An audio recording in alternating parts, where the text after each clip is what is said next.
कलुआ एक क्रांतिकारी था, कम से कम वैचारिक रूप से तो था ही। ऐसी उसकी प्रबल आस्था थी और इस बात का प्रमाण देने के लिए बहुधा बौद्धिक बड़बड़ बहस टाइम पास का हिस्सा हो जाया करता था। नेताओं के लिए उसका गुस्सा एकदम आम था, हर ठगे हुए मतदाता की तरह जो मुड़ दी गई भेड़ से भी गया गुजरा और कमतर आंका जाता है। अब इस आम को कोई खास ना समझे तो सिर्फ बकबक करके किसी का क्या ही उखाड़ लोगे। लेकिन कलुआ आम भीड़ का हिस्सा नहीं था, वो तो एक क्रांतिकारी था। उसके अंदर क्रांति लाने की एक प्रबल जोत भकभका कर जलती जो रहती थी। खैर, एक बार किस्मत ने पलटा खाया और कलुआ की जोत को ज्वाला बनने का मौका मिल गया। हुआ यूं कि 5 साल का मुन्ना, जो इस देश का भविष्य था, वो खेलते खेलते पानी के लिए खोदे गए 90 फीट गहरे बोर में गिर गया।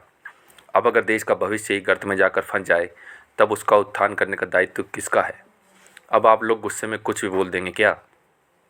माननीय नेताजी ने तुरंत मामले का संज्ञान लिया और जहां भविष्य गर्त में गिरा था, माफ़ कीजिए, जहां मुन्ना बोरवेल में गिरा था, वहां तुरंत युद्ध स्तर पर एक स्वागत मंच तैयार करवा दिया गया और प्रेस कॉन्फ्रेंस का आयोजन तय हो गया। आसपास के 10 गांव के लोग इकट्ठा हो गए। माननीय नेताजी के कार्यकर्ताओं ने घर घर जाकर लोगों को इकट्ठा किया था। इस परिश्रम में रुपए पैसे का मुंह न देखा था। वैचारिक रूप से समृद्ध गांव वाले नेताजी का बखान किए जाते थे। हमारे नेताजी जैसा कोई नहीं है। इतना तेजी से भला कोई काम कर सकता है क्या? सही कहते हो जी, इतना सुंदर मंच तैयार करना कोई हंसी खेल है क्या?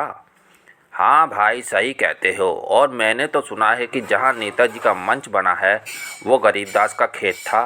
फसल लगभग हो चुकी थी। ओहो, यानी कि जितना हम सोच रहे थे मंच बनाने में उससे भी कहीं ज़्यादा मेहनत लगी है। धन्य है नेताजी। लेकिन भाई, किसी मूर्ख ने प्रश्न किया, गरीबदास की फसल का तो नुकसान हो गया। गजब बात करते हो, एक ने प्रतिवाद किया। देश हित के समय की निजी हानि की बात करते हो, दूसरे ने देश धर्म याद दिलाया। मुन्ना क्या सिर्फ अपने माँ बाप की आंखों को तारा है? अरे वो हम सबका बच्चा है। जब नेताजी उसके लिए इतना कुछ कर सकते हैं, हम लोग अपना काम धाम छोड़कर यहाँ आ सकते हैं, तो क्या गरीबदास अपनी फसल का नुकसान नहीं सह सकता? तीसरा बोलने में कुछ ज़्यादा ही सक्षम था, इसलिए मूर्ख को एकदम निरुत्तर कर दिया। सही कहते हैं आप। भीड़ में से तुरंत किसी ने अनुमोदन किया। मैंने अभी अपनी मनपसंद वेब सीरीज़ का लेटेस्ट एपिसोड, जिसका लिंक बड़ी मुश्किल से मिला था और मैंने उसको डाउनलोड भी कर लिया था, फिर भी मैंने उसका त्याग करके यहाँ आना अपना परम कर्तव्य समझा और यहाँ आया। मैं भी अपनी ताश की बाजी छोड़कर आया हूँ, एक और कर्मठ सज्जन बोले, जबकि आज तो मैं जीत रहा था। भाई, कुछ ना कुछ त्याग हम सब ने किया है। लगभग सबकी गर्दन सहमति में हिलने लगी थी। गरीबदास की फसल का मुद्दा इस आपदा के समय कोई मायने नहीं रखता, यह गंभीर विचार विमर्श से तय हो गया। नेताजी का इंतजार किया जाने लगा। मंच सजा था, जन समूह उद्घोष के लिए तत्पर था। नेताजी माननीय थे और बिजी थे, इसलिए आने में थोड़ा विलम्ब हो रहा था। अलग अलग जगह से आए रंग बिरंगे पत्रकार दुविधा में थे। मुन्ना के बिलखते माँ बाप को दिखाएं या नेताजी के आगमन का लाइव कवरेज करें, समझ नहीं आ रहा था कि टीआरपी किससे ज़्यादा आएगी। जहाँ समस्या है वहाँ समाधान भी है, बस आपको डटे रहना होता है। इसी वाक्य को जीवन में आत्मसात कर चुके एक पत्रकार महोदय ने समस्या का हल निकाल लिया और मुन्ना के रोते हुए माँ बाप को नेताजी से मिलवाने का वचन दिया। वचन वादों में बड़ा दम होता है साहब। हर नए वादों पर हम गुजरे 5 साल भूल जाते हैं, आने वाले 5 साल दाव पर लगा देते हैं, फिर भला उनकी क्या औकात थी। पत्रकार महोदय उनको ले जाकर उस मार्ग पर डट गया जहाँ से नेताजी आने वाले थे। अब वो मुन्ना के माँ बाप का दुख भी दिखा सकता था और जनता में नेताजी के आने का उत्साह भी। अरे, इस आपाधापी में हम अपने क्रांतिकारी कलवा को तो भुला ही चुके हैं। लेकिन कलवा ने अभी 2 दिन पहले ही नाना पाटेकर की क्रांतिवीर देखी थी और आज उसकी क्रांति की जोत मशाल बन चुकी थी। उसने एक हैंड माइक का इंतजाम कर लिया था और फिल्मी स्टाइल में नेताजी के मंच के सामने स्थित एक बरगद के पेड़ पर चढ़कर बैठ गया था। उसने सोच लिया था कि आज प्रशासन की और नेताजी की पोल खोल कर रख दूंगा। खैर, नेताजी को आना था इसलिए आए। तय समय से ना सही, अपने समय से ही सही। जयकारा हुआ, कैमरे चमके, आदर सत्कार हुआ और नेताजी ने मंच पर चढ़कर माइक को एक हथियार की तरह पकड़ लिया। अब बस शब्दों की मार मारनी बाकी थी। जनता तो पहले से ही मरने के लिए मरी जा रही थी, सो माइक पकड़ते ही उद्घोष कर दिया।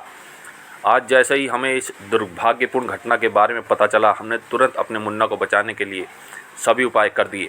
जनता ने तालियां बजानी शुरू कर दी।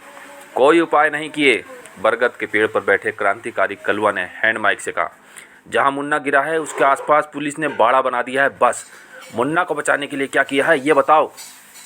नेताजी को भरी सभा में ऐसे आक्रमण की उम्मीद नहीं थी, इसलिए थोड़ा सकपका गए।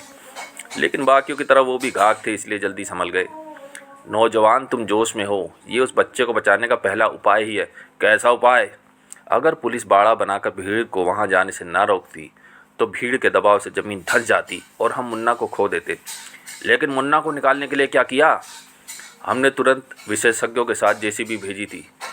और उन विशेषज्ञों ने सबसे पहले गरीबदास का खेत खोद कर तुम्हारा मंच बना दिया। नेताजी को ऐसे तीखे जवाब की आशा नहीं थी, परंतु ये तो उनके रोज का काम था। वो तो सीधी रेखा भी घुमा घुमा कर खींचते थे। एक सेकंड में भांप गए कि कलवा की बात का कुछ असर भीड़ पर हो रहा है। तुरंत बोले, वो विशेषज्ञ यहाँ मंच बनाने नहीं आए थे नौजवान। हमने विदेश से बहुत सारी मशीनें मंगवाई हैं जिसका इस्तेमाल मुन्ना को निकालने में करेंगे। तुम्हें क्या पता कितनी विदेशी ताकतें हमको रोक रही थी, लेकिन ना हम झुके ना हम रुके। भीड़ गदगद थी। नेताजी सेवा के लिए कितने तत्पर थे। मशीनें कब तक आएंगी? मुन्ना के लिए क्या क्या इंतजाम किया है? ऑक्सीजन का, खाने पीने का आगे का प्लान क्या है? सब बताओ। क्रांतिकारी भी झुकने के मूड में नहीं था। उसने सवालों की बौछार कर दी। नेताजी ने एक खास इशारा कर दिया। क्रांतिकारी उनके लिए अवांछनीय था, लेकिन सवालों के जवाब देना वांछनीय हो गया था। जो सवाल क्रांतिकारी ने पूछे थे उनके बारे में तो नेताजी ने अभी तक सोचा भी नहीं था। फिर भी जवाब देने में माहिर थे, इसलिए तुरंत बोले, मुन्ना के लिए देसी घी का हलवा पूरी भिजवा चुके हैं और ज़मीन के नीचे नीचे जहां आप सब लोग बैठे हैं वहां से एक 10 किलोमीटर लंबी ऑक्सीजन की पाइपलाइन बिछा दी गई है ताकि मुन्ना को सांस लेने में कोई दिक्कत ना हो। मशीनें भी जल्द आ जाएंगी और मुन्ना को बाहर निकाल लिया जाएगा। जनता ने फिर जयकारा लगाया। कुछ लोगों ने नए प्रश्नों की आशा में बरगद के पेड़ पर बैठे क्रांतिकारी को देखना चाहा, लेकिन वो गायब हो चुका था। लगभग तुरंत ही क्रांतिकारी को बुला दिया गया। नेताजी का जोरदार भाषण हुआ, घोषणाएं हुई। जनता खुशी खुशी को भर गई। उसका क्या हुआ? किसका? क्रांतिकारी का, मुन्ना का, देश के भविष्य का? छोड़ो जी, कहाँ से एंटी हो रहे हो? खाओ पियो और चिल करो।